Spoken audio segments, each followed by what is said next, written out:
love it, man. I appreciate we've only got about 15 minutes left, so I want to fire through some quick fire ones. Mm.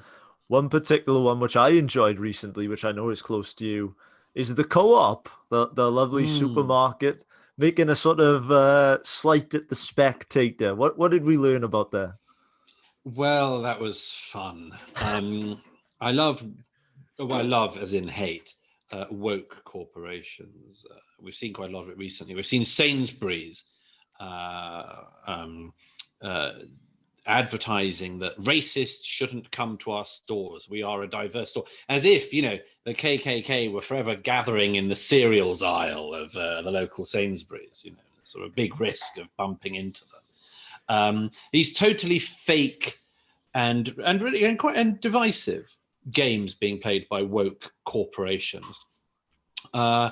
It's By the way, it's becoming increasingly hard to know where you can buy your groceries in the UK if you're a reasonable person who doesn't like woke corporations, because one by one they've been falling. And Marks and Spencers hasn't done the worst, but they did all that crap like the LGBT sandwich to celebrate Pride Month, where they made a special sandwich which they promoted, which had lettuce, guacamole, something else, and tomato. Anyhow, it was some soggy mess, but they said it was for Gay Pride. So anyhow, if you buy your sandwiches depending on the acronym fitting LGBT, I suppose it's not the best way to do a recipe.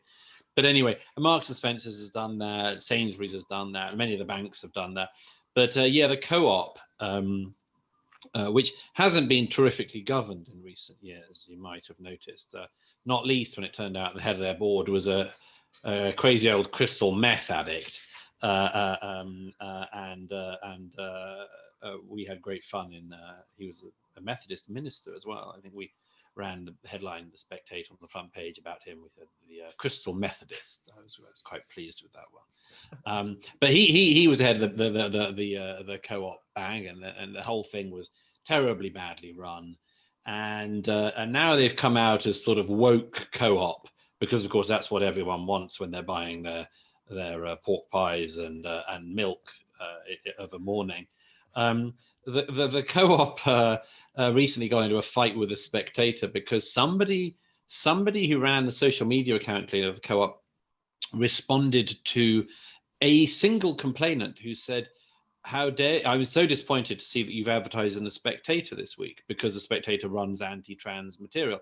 I think the person in question appeared to be objecting, not for once, I think, to me, but to a number of very distinguished left-wing feminists we've published, such as Suzanne Moore, who have written very eloquently and brilliantly and wittily about these issues in The Spectator.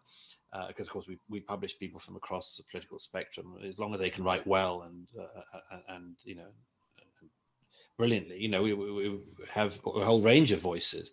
And anyhow, this person complained about us having the temerity to publish such women, and the Co-op said, a social media account said, "Oh, this was a terrible oversight. We're so sorry. It won't happen again, and we won't be advertising with The Spectator again." Well, that got the ire up of quite a lot of us. Our chairman, Andrew Neil, isn't a pushover, and he doesn't like that sort of thing, and he won't have. He quite rightly just will not have advertisers trying to dictate the editorial policy of the magazine they advertise in. It's an outrageous attempt to encroach upon the free press.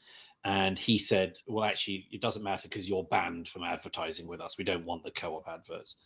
Our editor, Fraser Nelson, took the same line. I went in as the sort of more paramilitary wing of The Spectator in a jihad against the Co-op, who I'd like to think just couldn't understand why these three Scotsmen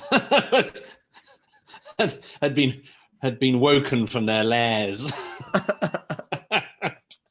And anyhow, in the end, actually, we had a groveling apology from the Co-op. And it was a good lesson, a very interesting lesson, by the way, because it demonstrated that quite often with these corporations, the people claiming to make those decisions are very young people with relatively little sway in the corporation. They haven't actually passed it by their bosses. This is a very interesting point. They haven't actually passed it by them. They've been given a certain power by being given the keys to the social media accounts. But that's quite different from the heads of the corporations. And in the case of Sainsbury's, for instance, I did this run over of the Sainsbury's board, the board of governors, and the board of the Sainsbury's Bank, and they are all, with one exception, I think, elderly white men.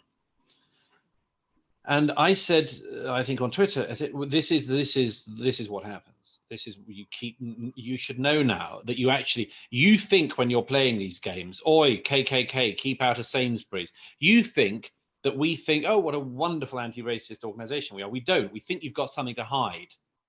And the fact is you have, because you're playing a game that you're actually not playing. You're pretending to play a game. You're playing this game of diversity and wokeness, in part because the heads of your corporation don't fit to your own standards.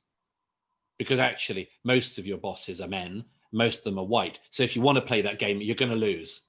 You're going to lose the game that you have yourselves instigated, you idiots. I hope that people learn from this sort of episode. I really hope they do.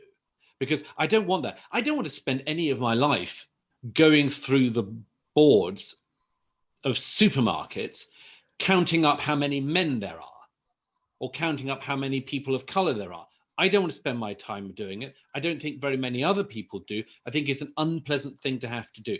But if you draw attention to yourselves by doing this, this is what you'll get, and you will not come out winning.